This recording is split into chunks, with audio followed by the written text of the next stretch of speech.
Martisan Printing. Harka fuuni akkam jirtu kabajamuu maamiltoota mana maxxansaa Martisan nagaa keenya isiniif dhaamsati. Har'a immoo bu'aawwan maxxansa keenyaa hirmachuu warra barbaadaniif oduu haaraa qabannee jirra. Manni maxxansaa Martisan bu'aawwan teknoolojii ammayyaa fayyadamuun maamiltoota hedduudhaaf oomisha qulqullina isaanii eeggatan qopheessaa tureera. Bu'aawwan maxxansa dijitaalaa waliigalaa hojjechuu irratti argamna. Isaan keessaa har'a immoo bu'aa maxxansa uffatarraa isin beeksisuu barbaanna. Isaan keessaa qomee fi shurraabawwan adda addaa tiishartii fi shirt isa jennu jechuudha.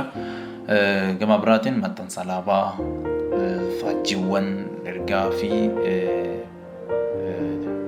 wantoota maxxansiisuu barbaadan alaabaa waajjiraalee dhaabbilee keessaniif yookiin immoo mana amantaatis dabalatee dhaabbatawwan garaagaraatiif maxxansaa turuun keenya ni beekama. Amma adda durummaa qopheessuu irratti, oomishuu irratti, maxxansuu irratti argamna jechuudha. Dabalataan maxxansa korojoo yookiin boorsaa, iskarbii yookiin immoo fooxaa sagantaawwan adda addaatiif namoota dhuunfaadhaaf ni qopheessina. Graduation stall jechuudhaan beekama kan guyyaa eebbaa qophaa'u jechuudha.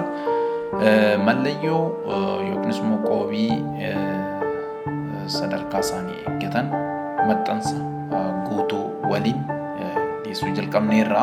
Akkasumas boraatii maxxansa haguuggii yookiin immoo shaashii mana amantaatiif tajaajilawwan adda addaatiif fayyadamuu warri barbaadan ergaa mana qulqullummaa keessatti fayyadamtan irratti maxxansuudhaan isiif qopheessina.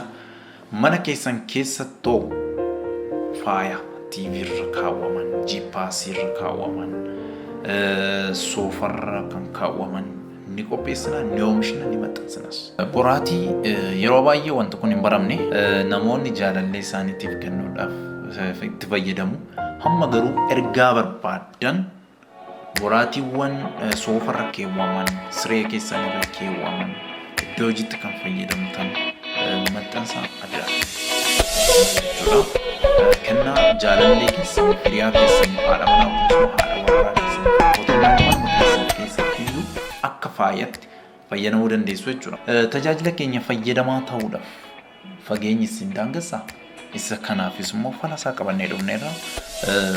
Namoota telegiraamii yookiin immoo waatsaappii fayyadamtaniif karaa toora sarara wal fakkaataa ta'een duwwaa 9-99-7 irraan siniif deebi'a. duwwaa 9-99-7 fayyadamuudhaan ergaa keessan achirra kaa'uudhaan keessummeeffamuu ni dandeessu. Maxxansawwan keessa maal akka inni fakkaatu immoo hordofuudhaaf ija kaameeraatti karaa salphaa ta'een hordofaatii fudhachuu ni dandeessu jechuudha. Yoo fageenya irra jiraattan baay'ina qabataanaan ajajni keessan lafa jirtanitti isiniif ergina.